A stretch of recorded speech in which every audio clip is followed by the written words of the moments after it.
welcome to the visiting groups. Again, it's always a little difficult. You kind of drop in the middle, and you're in the middle, but hopefully it'll make sense. We are reviewing, we are learning the Rambam's introduction to Perek, which is the 11th Perek of Sanhedrin, and in the Rambam's text it was the 10th Perek of Sanhedrin. And the Chelek deals with the very interesting questions of who has a share in Olam Haba, who has a share in the world to come. And we're kind of just going through it in order, and the Rambam uses that Mishnah, or that Perek, as the excuse, or as the opening to go through what are the fundamental beliefs of Judaism. So this is where the Rambam developed the idea of the 13 principles of faith. I had mentioned before already that you can find the 13 principles of faith in every siddur after Shachris. Some people do say them every day, and they begin with the formula, Ani ma'amin bi'amuna shlema, I believe with perfect faith, X, Y, Z, etc. But again, remember, the Rambam himself did not write those words. That's an anonymous adaptation of the Rambam's articulation in the Hakdama to Perek Chelek. So he did not write the Ani ma'amins, but the Ani ma'amins are based on the Rambam's formulation. So again, just to go through the outline of the structure, I had mentioned that the Rambam begins, before he gets to the Ani ma'amins, there are a lot of preliminary issues he discusses. Part 1 of the Hakdama outlines 5 different views that people have about the idea of reward and punishment. And the Rambam considers all of these views to be either incomplete or inaccurate. Again, forgive those who heard this already for a quick review. View number 1 says that the main reward of God is Olam Haba, which is fine, but they define Olam Haba in physical, materialistic terms. Olam Haba, you have unlimited eating and drinking, and there are rivers of wine and oil, and you're on beds of jewels and linens and silk and the like, and they have a very materialistic conception of what Olam Haba is. The Rambam will conclude that that is erroneous, but he says this conception is supported by a literal reading of many verses in Tanakh and many Mamorei Chazal. So yes, it's a mistaken belief, but it is based on a literal interpretation of different words. Group number 2 emphasizes not Olam Haba, but they emphasize Yemos HaMashiach. They emphasize that the ultimate reward is the Messianic era, and even that is described materialistically in the sense that we will kind of run the world. Again, anti-Semites say we already do that, but we will run the world, we'll be in charge, no one's going to push us around anymore, we will have a kingdom, etc. And they look at Yemos HaMashiach as kind of the triumph in which we get to be the bullies instead of being bullied. Once again, you can see that the Rambam is not necessarily so in favor of that. Shita number 3 is that the Ikar Sechar that God will give us is resurrection of the dead, that those who are dead will come back to life and they will live forever and ever. Right? So far we have 3 terms, Olam Haba, Yemos HaMashiach, Techiyas HaMesim. Now the 4th view looks at the Torah itself. And the Torah itself does not mention explicitly, there are Ramazim and this and that, but the Torah does not mention explicitly Olam Haba or even Mashiach. The Torah has a very this worldly orientation. The Torah says if you keep the mitzvos, you will have health, you will have prosperity, you will have success, you will have children, etc. Olam Hazeh, right? With the Shema that we read this morning, we read twice a day, clearly emphasizes you do the commandments, God will give you blessings in this world. So they focus, this 4th group, focuses on Olam Hazeh as the primary source of reward. And finally, there's a 5th group that we'll call the Cholent group that says that somehow God's reward is all of these bits and pieces melded together in some type of soup that we really can't figure out. and that is there's Olam Haba, and there's Mashiach, and there's Tchiyas HaMesim, and there's Olam Hazeh, and all of these are different components of the reward. So these are 5 different approaches to reward and punishment, and of course that's reward. What's punishment? Punishment is simply the opposite of whatever the reward is. If the reward is Olam Haba, the punishment is no Olam Haba. If the reward is Yemot HaMashiach, you will not experience the days of Mashiach. If the reward is Techiyas HaMesim, you will not be resurrected, is the punishment. If the reward is Olam Hazeh, you will not get the blessings of Olam Hazeh, you will have sickness, deprivation, and the like. Meaning punishment is simply going to be the converse, the opposite of whatever the reward system is. Now, obviously, all of these terms are familiar and all of these terms are valid, but the problem that the Rambam is facing is that these 5 groups have not defined their terms very clearly, and therefore they are in a great state of confusion, and the Rambam's Hakdama is designed in part to clarify these different terms. In other words, what's the difference between Olam Haba and Mashiach? And where does Techiyas HaMesim fit into it? And where does Olam Hazeh fit into it? After all, it's one thing to say, oh yeah, you do the mitzvahs, you'll have a good life in this world, and yet we know that that's not necessarily true. We know there are righteous people who suffer a lot. I mean, that's really, really good question. I mean, it's really a question on the Torah itself. The Torah says, if you do the commandments, you will be blessed in this world. Not only, and you can't just say, well, the main reward is Olam Haba. That might be true, but you can't contradict what the Chumash itself says. Right? So that's kind of the issues that the Rambam will be addressing, but in part 1 of the Hakdama, he doesn't yet give us the answer. He simply kind of sets up these 5 different schools of thought. And then he says all of them are partially right, partially wrong, and they have been misled by their misunderstandings of both psukim in Tanakh, Torah Nevi'im and Ksuvim, and various Mamarei Chazal. Now, I'm going to answer something you said. Before the Rambam goes to part 2, there are 2 what I would call parenthetical digressions after part 1. It's not part 2, in part 1.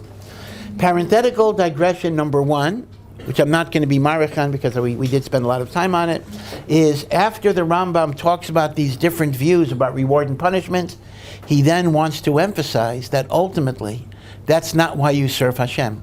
You do not serve Hashem for reward, and you do not serve Hashem out of fear of punishment.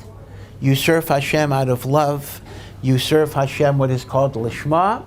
And even though it's true that one should do Torah and mitzvos even not lishma, because by doing it not lishma, you come to lishma, but that's not the ultimate purpose. And you'll remember, those of you that heard this, the Rambam gives the mashal that a child needs to be motivated to learn Torah by prizes, by candy, and later by clothes, and later by kavod. And that's a way to get him to do it. But at some point, the idea is he should understand that learning is valuable in and of itself, and you don't really need all those motivations. So I call that, I mean it's not in parentheses, but I call it parenthetical digression number 1, because the Rambam will be talking about reward and punishment, but before he starts talking about it, he wants to tell you it's not the ultimate purpose. It's a necessary motivation. We need to be motivated, and we're not always on the madrega to serve for totally selfless reasons. So we need the motivation, and that's why God created. We both have the carrot and the stick. Reward is the carrot to encourage us, and the stick is, to tell us there are going to be negative consequences if we don't. But the Rambam says the true wise person lives a life of truth just because it's true, not because it's comfortable. Right? This is an issue that we face in the kiruv world generally. People try to tell you, oh, be frum because everything will be great for you. You'll have a wonderful marriage. You'll have wonderful children. You'll feel a sense of satisfaction in life. Sometimes that's true. Sometimes it's not true. Okay, we have to be honest. But in some ways, it almost doesn't make a difference. Because if something is truth, you live it, even if it doesn't make you happy and joyous and comfortable, right? So that's something to think about as well. Okay, so that's parenthetical digression number one, the importance of serving Hashem Lishma, but at the same time recognizing that even if you do it for ulterior motives, it's still good, because eventually it brings you to Lishma. Did you want to say something? Isn't it sort of a reward in and of itself? Like the truth, the fact that you're serving truth is the reward you're seeking. That's correct, but the Rambam says a person has to be on a certain level to appreciate that. Meaning, he gives the example of a child. A child is not going to appreciate that learning Torah, learning truth is so wonderful. So we need to motivate them by candy, by toys, and even when you're older, you need other motivations. Sometimes it might be kavod, it might be honor, it might be glory, etc. Right? People say, you finish the parsha, I'll give you $50, right? I mean, we give prizes like that, right? So the Rambam's making a point that reward and punishment in terms of olam haba, in terms of wealth, in terms of blessing, these are really ulterior motives that are not the ultimate idea. Okay? So that's parenthetical digression number one, and again, we talked about this by arichos.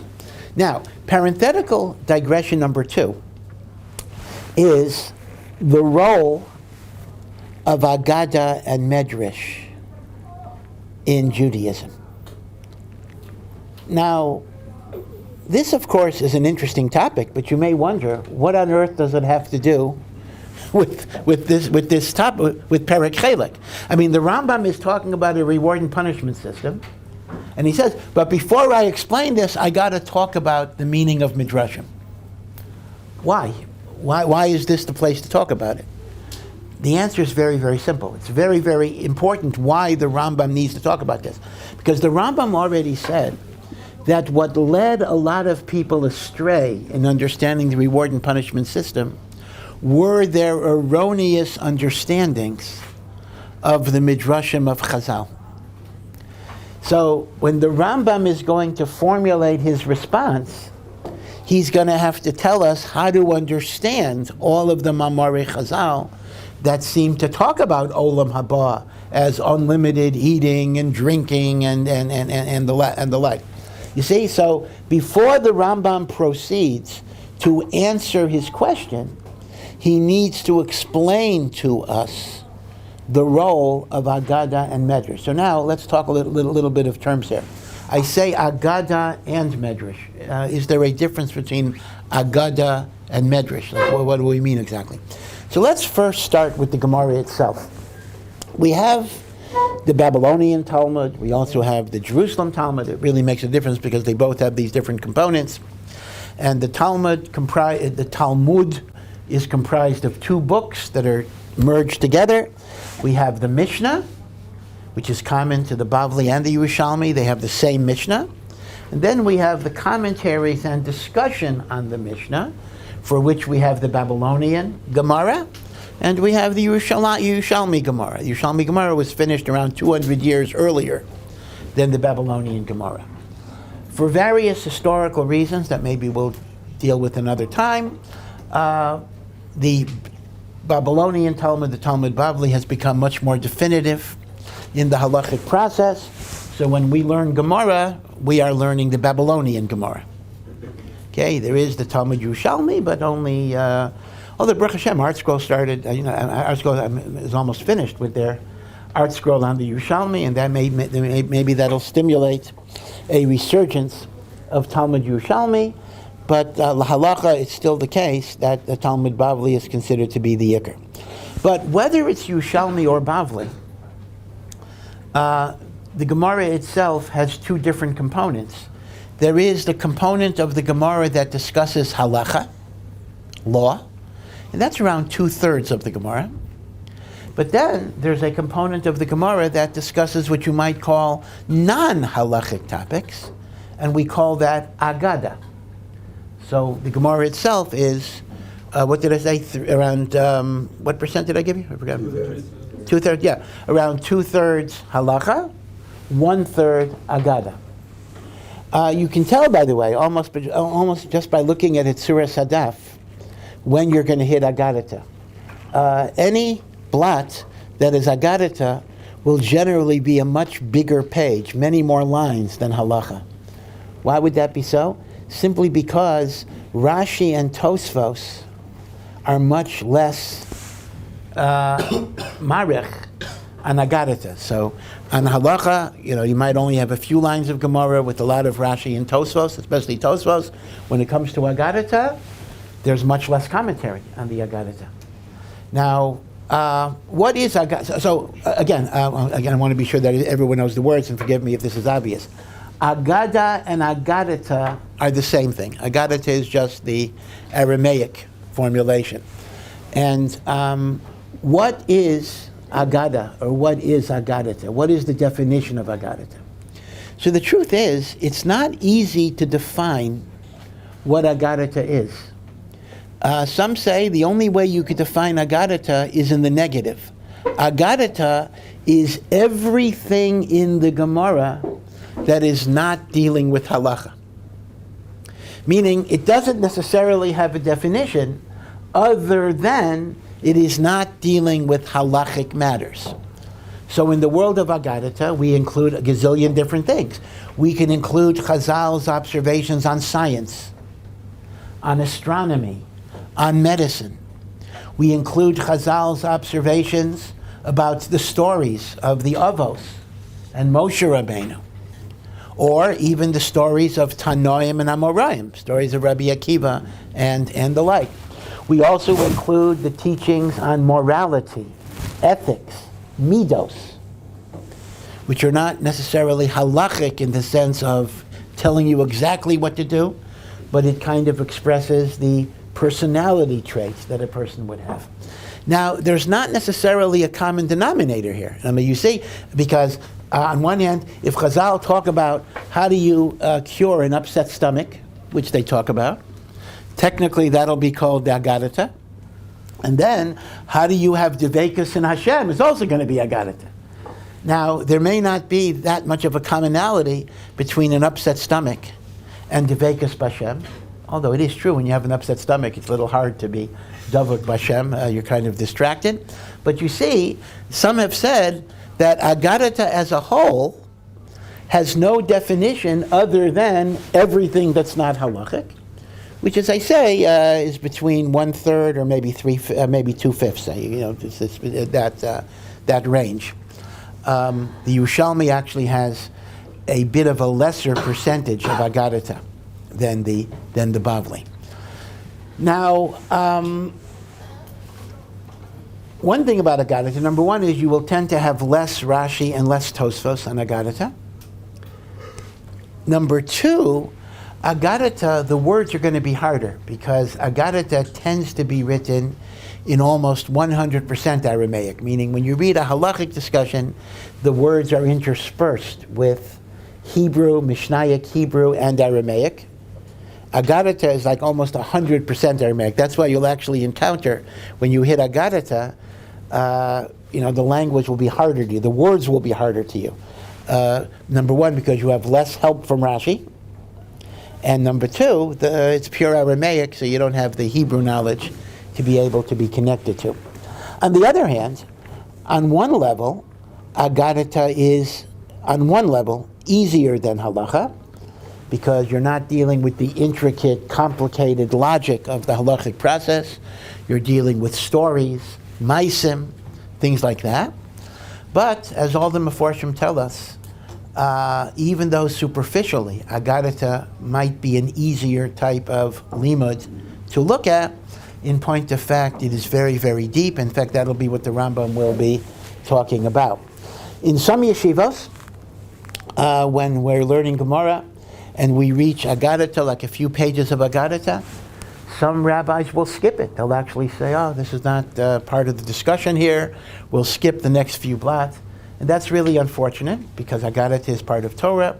But Rav Chaim Shmulevitz used to say, if we skip Aggada, let's say in the Mir Yeshiva, it's not because it's so easy that we skip it. Rather, it's so deep and hard that we don't really understand it, so we'll just skip and go ahead. But be it as it may, This is the world of Aggada or the world of Aggadata. Now, the way it's sometimes been expressed is halacha is the body of Judaism. It is the physical body. It is how you serve Hashem. What do you do?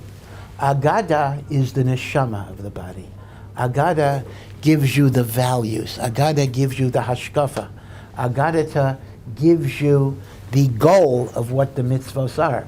So if the halachic portions of Shas, which is the majority of Shas, deals with how you live as a Jew, Aggadata gives you the guidance as to why you live as a Jew. And that's why Chazal say, Harotze, if a person wants to know God, he wants to really come close to Hashem, he should learn Aggadata or Aggada and the like.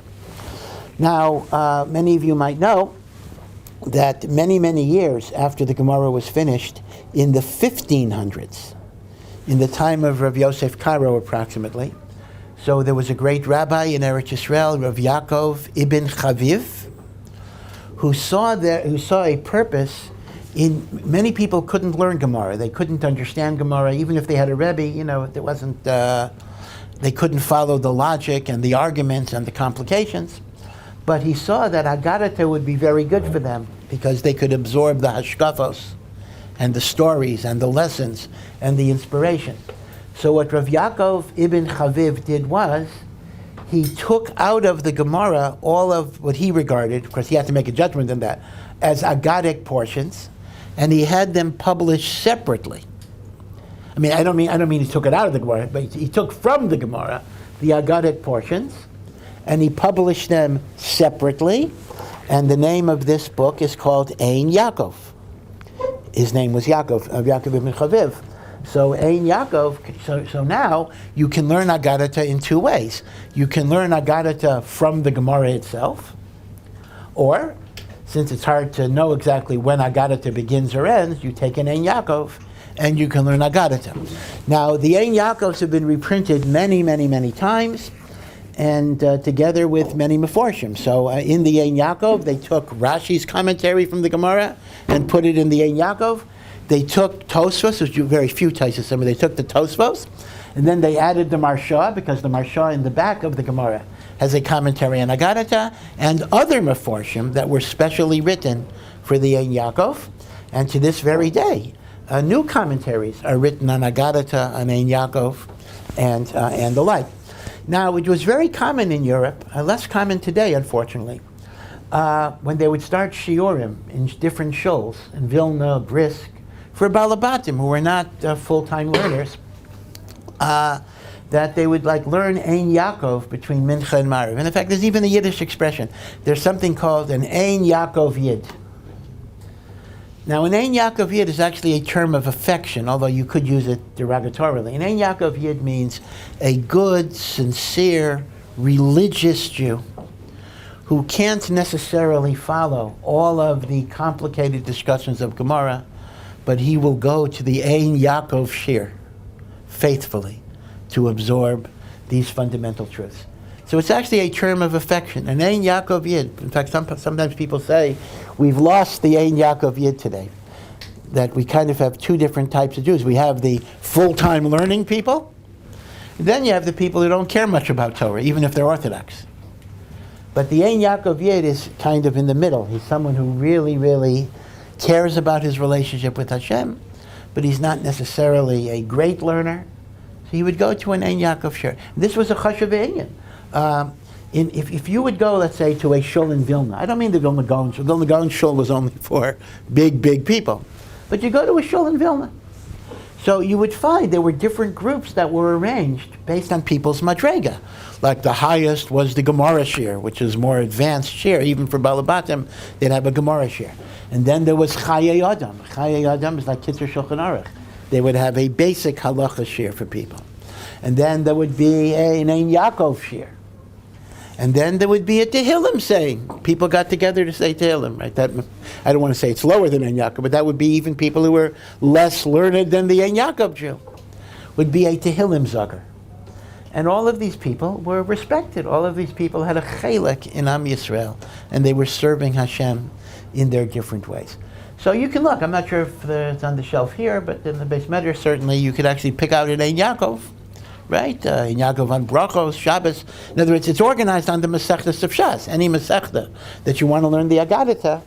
So you find the Masechta in the Ein Yaakov, and you'll see the Aggada, and very conveniently, it'll give you the Rashi, the Tosos, which tends to be not that many Tosfos, but the Tosos that are there, the Marsha, which is a major commentary on the Aggada, and other Meforshim as well.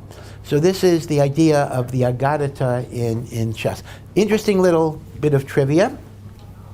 You know that in Ashkenazic countries, the Babylonian Talmud underwent a great deal of censorship because there were references to Yashka, references to Christianity, etc., and therefore they changed, they took out words, they censored things, and the like. But it's interesting that because the censors were pretty ignorant, they only censored the Talmud. They didn't censor the Ein Yaakovs because they didn't know what the Ein Yaakovs was. So as a result, the Girsa that was preserved in the Ein Yaakov was actually a more accurate Girsa of the Gemara than the Gemara itself, because the Gemara underwent censorship and the Ein Yaakovs did not. But unfortunately, what happened was that printers did not realize this idea. And in some editions of the Ein Yaakov, the printers actually boasted in the introductions that we did a major thing. We corrected all the Ein Yaakovs based on the text of the Babylonian Talmud. In other words, they claimed that the Ein Yaakovs had the wrong Gersa, and they went back and said, we corrected the Ein Yaakovs by going back to the Gemara. But that was a big mistake, because it was the other way around. The Gemara had the wrong text, and the Ein Yaakovs had the right text. So the Ein Yaakov that we have today is from Vilna, the Defus of Vilna, and they boast that they re-corrected that mistake by going back to the original Ein Yaakov texts. One other thing, you'll notice that I said that the censorship of the Talmud occurred in Ashkenazic countries, and that actually was the case. Ashkenazic countries, Poland, Russia, etc., were under the domination of the Catholic Church, and the Catholic Church did censor all of the anti-Christian ideas, or what they thought was the anti-Christian ideas in the Gemara. The Sephardic manuscripts did not undergo that censorship, and that's why in terms of looking at manuscripts of Gemara, the Sephardic manuscripts underwent much less censorship than the Ashkenazic manuscripts, and they were considered to be more reliable in establishing the Nusach. I'm sorry, did someone have a question? Yeah, is the Ein Yaakov, Yeah. was it kept in Aramaic or was it translated? No, it was not translated. The Ein Yaakov is the exact words of the Gemara. So it'll be in Aramaic. Now, there are translations of Ein Yaakov. Those are just translations. But the book Ein Yaakov is not a translation. It is the exact words of the Gemara itself. It's interesting that apparently Rav Yaakov ibn Chaviv originally wanted to organize the Ein Yaakov in a different way than he actually did. Originally, he wanted to organize it. This would have been an interesting thing. He wanted to organize it topically, meaning he wanted to bring together all the ma'amarim about Torah, all the ma'amarim about Tefillah, all the ma'amarim about Tzedakah. In other words, instead of simply following the order of a Maseches, he would bring together all the ma'amarim, Brachos, Shabbos, Psachim, and this would be like a topical concordance of, you want to know what Chazal say about Torah, I'm going to give you all the Mamarei Chazal. But apparently he abandoned that idea, and instead of topically organizing the material, he simply follows the Masechtos. He takes out the halachic stuff, and he follows the Maseches, Brachos, Shabbos, etc. So there may be Mamorim in Brachos on Torah, and there may be Mamorim in Psachim on Torah, but they're not going to be next to each other. They're going to appear in the Masechta. We do have later books that try to arrange things topically. In fact, a very good book, maybe I shouldn't advertise it, the famous European, but he became Israeli later, called Israel's national poet, Chaim Nachman Bialik. I'm going to get in trouble here. Chaim Nachman Bialik actually learned in the Volozhina Yeshiva. He was a Talmud of the Nitziv. He came obviously from a religious home, and he grew up as a religious person. But eventually he went, as you might say, a little off the derech. But he became a very, very prominent poet, really considered to be Israel's, he died before the state, but Israel's greatest poet. And one of the things he did with another guy was he compiled a book called Sefer Aggada, in which what he did was he organized Aggada from not only Gemara but even Midrash, which I haven't even spoken about yet, based on topics: Torah, Tefillah, Tzedakah, Chesed, biographies, Rabbi Akiva, etc. And this is what you asked, he translated them into modern Hebrew, no longer Aramaic. So if you get a hold of Sefer Aggada, which by the way has even been translated in English, but Bialik did it in Hebrew, you'll actually kind of have an Ein Yaakov that is organized according to Rav Yaakov Ibn Chaviv's original plan, a topical organization. Now, Sefer Aggada happens to be a very, very excellent book, but some people say you shouldn't look at it because Bialik himself was not a religious person. In fact, there's kind of an infamous, just to show you what it's like, in the older editions of Sefer Aggada, there's a front piece, there's a picture, I think it's a photograph or a drawing of Bialik and his co-author, like looking at Midrashim and looking at Gemaras, and neither of them are wearing a kippah. They're not wearing a yarmulke, they're just looking at all of these texts. So, I'm not here to paskin one way or the other, but Sefer Aggada, well, maybe I'm indicating my preference subtly, but Sefer Aggada actually is a very, very good book in that way. But as I say, there are issues in terms of the authorship of it and the like. Okay, so that's the idea of what the Ein Yaakov is, and that's what we mean by Aggada or Aggadata. Same word, one is just an Aramaic formulation. Now, where do you find Aggada? So basically, so far we find it in the Gemara, the Bavli Talmud, the Yerushalmi Talmud. But then we have another genre of literature that we call Midrash. Now, Midrash is just a word that means interpretation. That's what the word Midrash means. But we know that there are books that are called Midrashim. So what exactly is the difference between Midrash and Aggada? And what is Midrash? How would you describe Midrash? So the truth is, Midrash itself is a little complicated to even define because there are two different types of Midrashim. There are what are called Midrashei Halacha. Midrashei Halacha means halachic Midrash, and then there's Midrashei Aggada. Midrashei Halacha are simply compilations that darshan interpret biblical verses to learn out halacha. Right? Gezeres Shavas, Kal V'chomers, extra words. These are midrashim of halacha. Now, where do you find the midrashim of halacha? Well, we have works from the Tanoim on midrashei halacha. Now, there is no midrash halacha on Chumash Breishis because Breishis does not have a lot of halacha. But on Shmos, we have the Mechilta, is the Midrash halacha on Shmos. On Vayikra, it is called the Sifra, and on Bamidbar Devarim, it's called the Sifri. So Mechilta, Sifra, Sifri are the halachic midrashim on the Chumash. Now, what's interesting is, halachic midrashim are often the very thing that the Gemara quotes when it quotes a brisa.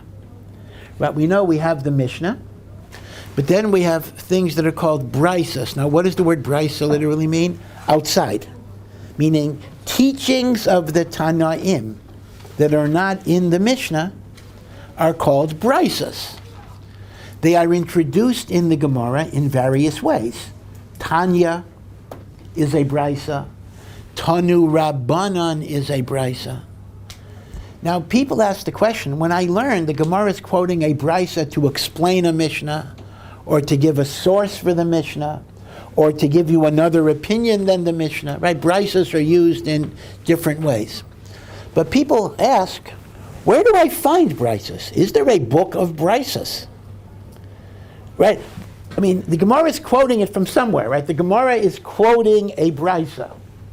Well, where is the quote from? Well, the answer is there is no book of Brisos.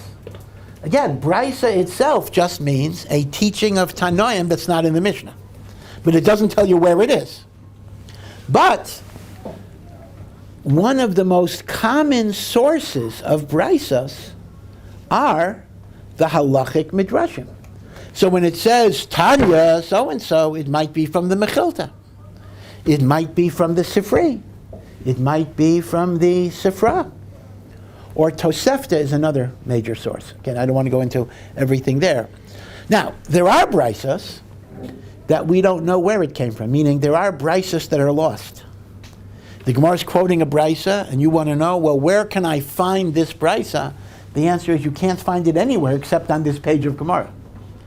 But the Gemara is not the source of the, you understand? The Gemara is not the source of the Brisa. The Gemara is quoting it from some other source. Sometimes we know the source, Tosefta, or Halachic Midrash, and sometimes we literally do not know the source, because many Brisos are lost. So, Halachic Midrash is a very, very big deal. In fact, it's a very large component of the Gemara itself. Okay, in fact, if you were to, I mean, very few people even learn Halachic Midrashim other than the Brisos in the Gemara. But let me point out that if you take the commentary of the Malbim, for example, so everybody knows that the Malbim wrote a great commentary on Chumash. But you know, if you want to know the truth, the Malbim didn't write a commentary on Chumash. Open up the Malbim. The Malbim wrote a commentary on the halachic midrashim of Chumash. The Malbim on Shemos is not a commentary on Shemos. The Malbim on Shemos is a commentary on the Mechilta. The Malbim on Vayikra is a commentary on the Sifra.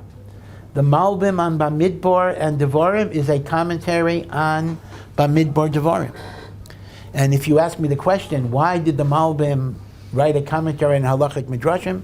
It's very, very interesting. It's connected to the Reform movement. You know, I sometimes say that, you know, when the Reform movement, assuming a movement goes to Shemayim and has to account to Hashem for leading Jewish people astray, the Reform movement has a big defense. They say, what are you talking about? You're asking, what did we do as a Reform movement? We gave Klal Yisrael the Malbim. We gave Klal Yisrael Rav Shimshon Raphael Hirsch. We did more for Torah than most Torah Jews. This may be ludicrous, but historically it actually is true.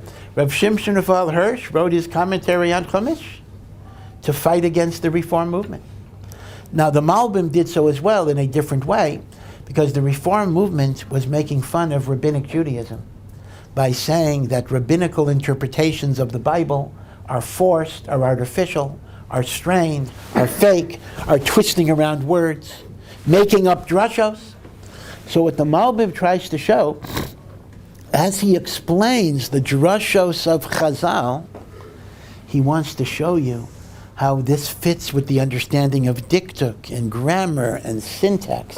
And if you really understood the meaning of the Hebrew language, you would see the drashos of Chazal as not something artificial, but as something that is intrinsically connected to the language.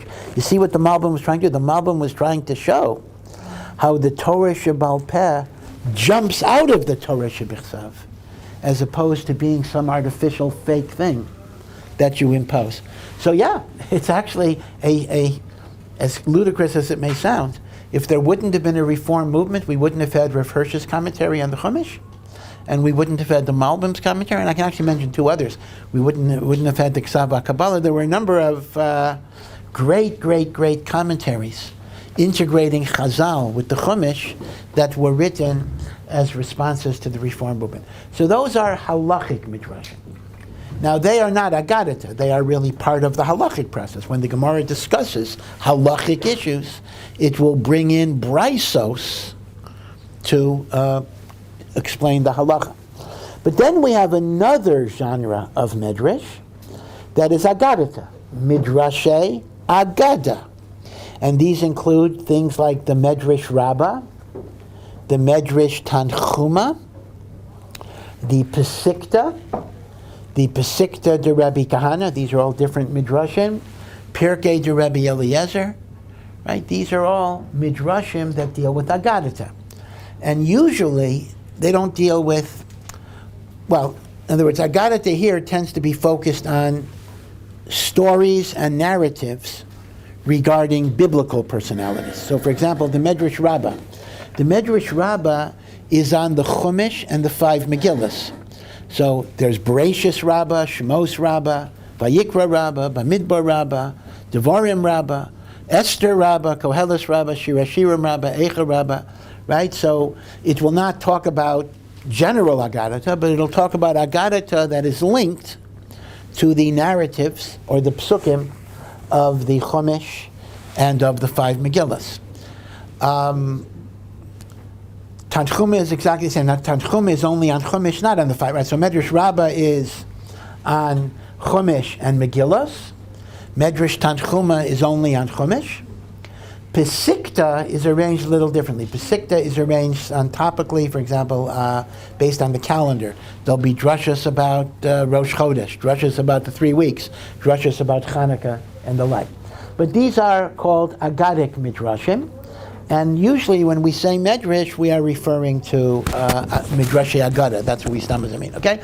So in a sense, the people in the Midrash, the rabbis of the Midrash, are the same people you will bump into in the Gemara. They are Tanaim and Amoraim.